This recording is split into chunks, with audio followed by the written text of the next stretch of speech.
You may remember a few months ago I went to the train station, went up to the ticket machine, closed my eyes and randomly hit out at the ticket machine to sort of go on a random adventure. On that occasion I ended up in Glasgow.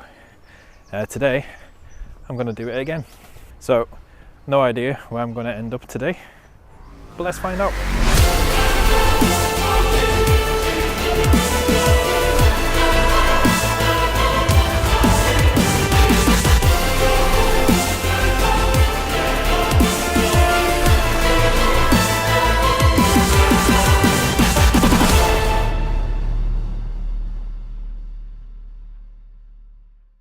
So I'm on my way to the train station now.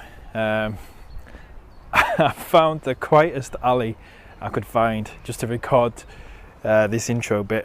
I still hate sort of talking to the camera and recording these bits in public, certainly in Carlisle anyway. I'm okay in certain places, but in Carlisle still find it a little bit difficult. But anyway, this is a really great thing to do. Just go to the train station, randomly hit out the ticket machine and see where you end up. Just buy a ticket for wherever your finger hits the screen. Yeah, it's a great thing to do if you just want to add a little bit of adventure. If you've got a day off and you want to do something a bit different, or even if you're a photographer and you're lacking a bit of motivation, this is a great way to get some motivation back again. So I'm hoping today I'm going to end up in some sort of city, because I'd really love to practice my street photography. I've not done much street photography in a while, so I'm really hoping I end up in some sort of decent sized city so I can do some street photography. But let's see what happens.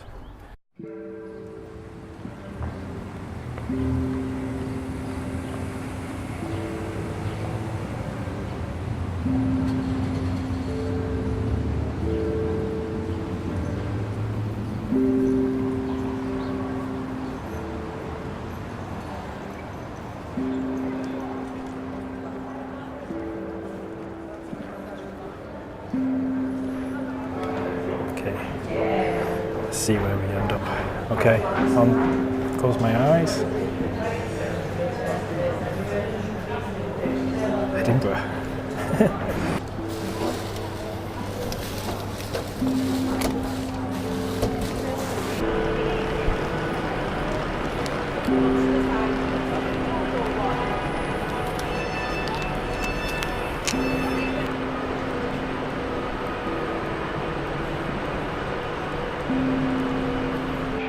I'm not sure if I caught that well on camera, but I closed my eyes, my finger landed on Edinburgh. So I'm on my way to Edinburgh, and there's a train in 15 minutes, so it's not too bad. Last time I ended up in Glasgow, this time I've ended up in Edinburgh, so Glasgow, Scotland seems to be calling me. My friend lives in Edinburgh as well, so I'm going to send him a message now and see if he's around. He's probably working, but I'll see if he's around because he's a photographer as well.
Well, I've arrived in Edinburgh now. It's very busy, as you might expect. Unfortunately, my friend's working, so I can't meet up with him. But he did suggest head to the Old Town. He said there's lots of cool little alleyways and cool places for street photography. So that's what I'm going to do. I'm going to head straight to the Old Town now and get straight on with some street photography.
So I've just found myself a little park bench just to have a little break and have some lunch because I'm starving.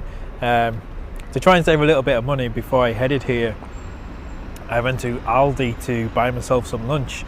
Now, for my American fans, if you don't know, Aldi's just basically a really cheap supermarket. So I grabbed my lunch from there.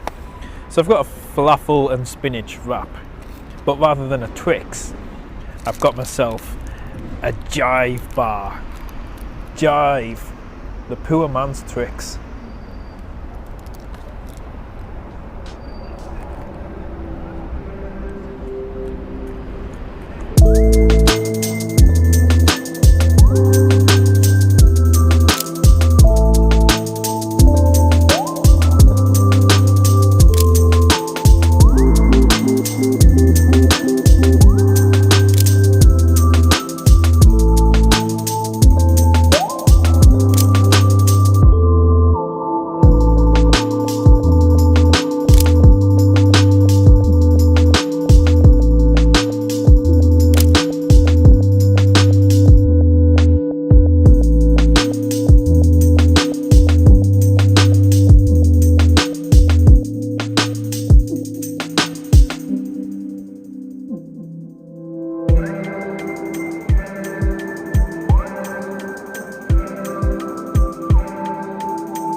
So that was 2 days ago now, in fact. I am of course back home now, and I'm just going to quickly sum up the day, but just before I do that, a word of caution: if you're going to do this yourself, go to a ticket machine, close your eyes and just hit out of the screen. If you're in Britain and you're going to do this, a word of caution. I didn't realise this, but I bought a ticket that was only valid on Virgin trains. And the train I got back wasn't a Virgin train, it was some other operator. I think it was First or something, I don't know.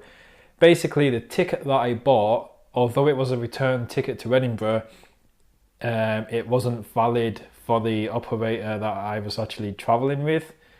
Now, the whole British rail system is stupid, if you ask me, because I mean, if you have a look at my ticket, the initial ticket that I bought, I mean, there's no Virgin branding on the ticket. If I had bought any ticket, it would have looked exactly the same.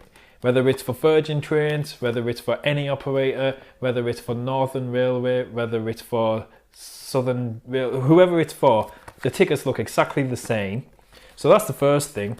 Second thing, if there are so many operators running a certain route, now I didn't know there was different operators running between Carlisle and Edinburgh, but if there's gonna be, and it matters which ticket you buy, then it should be more clear and obvious, not only when you're buying the ticket, but then when you're actually getting on the train and things as well. I mean, when you look at the departure board at a rail station, it just simply lists the time and the destination of each train. It doesn't tell you which operator it is, so how are you meant to know? So I went to the desk the next day, and I said, well, even if I had realised that I'd bought a ticket for Virgin Trains, even if I had realised that, what then am I supposed to do? Am I supposed to just go and sit on the platform and wait for a Virgin train turn up?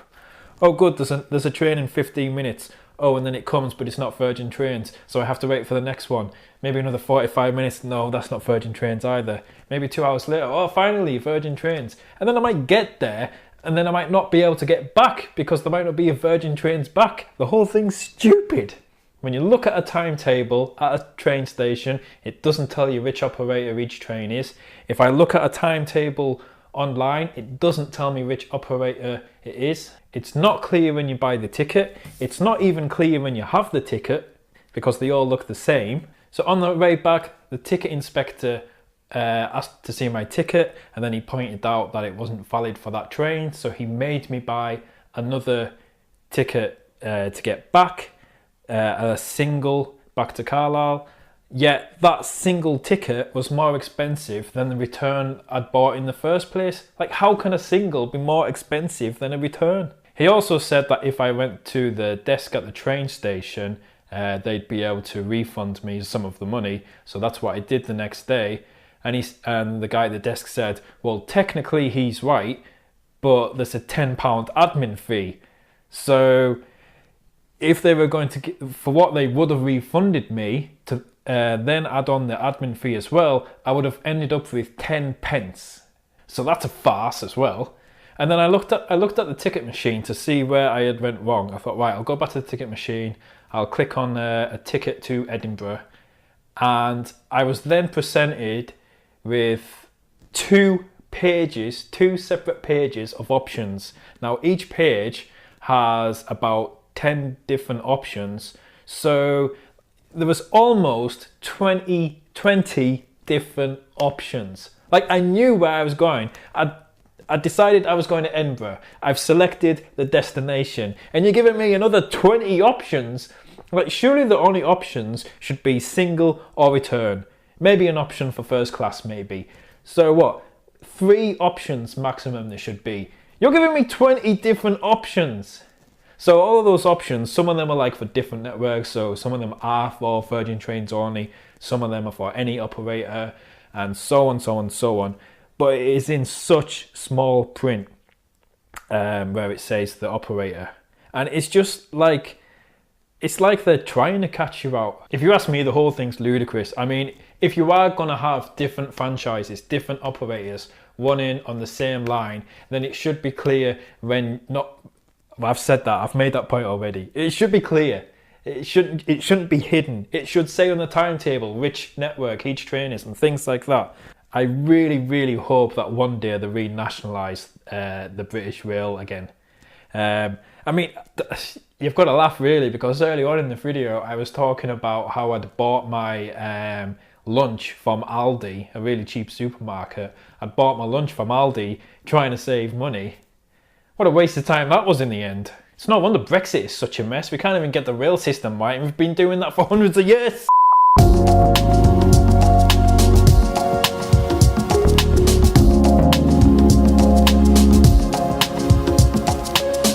Okay, on to the positives now. It was actually a really good day out up until that point.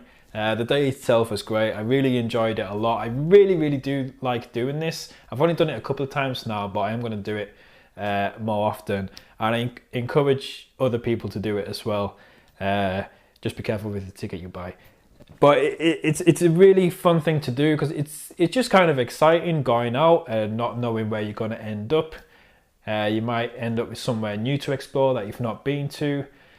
As a photographer, it's a great way to sort of get a bit of motivation, get some inspiration. As photographers, you know, if you're stuck in the same place all the time, you can get a bit bored with your own town, your own city. So it is nice to get out somewhere new, and it's just really fun. Not knowing where you're going to end up, and then kind of a challenge to photograph this new place, just to literally end up anywhere, then to just wander around and explore it with your camera. It's a really fun challenge, and even if you're not a photographer, it is just a fun thing to do if you've got a day off, a weekend, and rather than just sit at home or sit in your hometown that you're always in. It's just a really fun thing to do, something a bit different. Back when I used to live in London, when I used to get time off from work, I was actually really lucky. I used to get 5 days off every 3 weeks. So whenever I'd have my 5 days off, I generally always go on a little city break to Europe, because you can get such cheap flights to Europe from London. So I'd go on a lot of city breaks, and one of my favourite things to do while in a new city would always be just to walk around without any sort of real purpose, or without any real place to be, nothing specific, just going out with my camera and just wandering the streets with my camera and just capturing, you know, whatever captured my eye. So I wouldn't follow any specific routes, I wouldn't head in any particular specific direction. I just wander around the streets and just thought, okay, looks a bit interesting. Oh, what's down here? This looks cool. Maybe check out what's over there. It was just really fun. And as a street photographer, I just love that. It's one of my favourite things to do. And that's one of the things I miss the most about living in a big city, just being able to wander around and practice my street photography and experiment and just aimlessly walk around with a camera and just look for good compositions, or look for interesting moments, or look for splashes of colour and all of that. Because I now live in Carlisle, which is such a small city, and all the people look the same. I don't do as much street photography now. I don't do a lot in Carlisle at all, because it's not the best place for it. I don't enjoy doing it here. So it was really great to get out to a big city again and practice my street photography. It's something I really enjoy a lot, just because, like I say, you never know what's going to happen. And the thing I enjoy about photography is trying to capture a photograph from things that you cannot control. So all I have is my eye, my vision, and my camera to capture the best possible photo that I can. But I don't know what's going to happen when I walk the street. I can't control the people, you know, they're just going about their lives. There's no models, there's no sets, it's real life, and I really enjoy trying to capture that real life with only my vision and my skills with the camera. It's a challenge that I really enjoy a lot. And in terms of my photography in Edinburgh, specifically that day, I didn't want to just capture like wide open scenes, like very obvious scenes, big wide shots. I wanted to experiment, and I wanted to try and get some more abstract photos that were less obvious, just be creative really, and like I say, just experiment. And you know, it didn't really matter if I got some great photos or not. It was all just about experimenting and of course just having fun with it. So I did have a really great time, although the stupid British rail system put a bit of a downer on it and cost me more money than I would have liked. The day itself was great, just to get out of Carlisle, get in a big city and explore that with my camera was so much fun. And I do encourage other people just to try it sometime, just to see where you end up. If you do try it, what I would say is you can now share your adventures over on my website. So give it a try and let me know where you've ended up. I would really, because there's people not just in Britain, but I know I have a lot of people in America who watch my channel as well. So I'd be really interested to hear where other people end up. So head over to my website, chrisgouge.co.uk/youradventures, and then let me know there where you've ended up, and you can share photos if you like, whatever you like really. Other than that, please share this video with someone you think might enjoy it, and if it goes viral, hopefully I'll be able to pay for these damn tickets. But other than that, thank you very much for watching, and I hope to see you in the next video. Bye.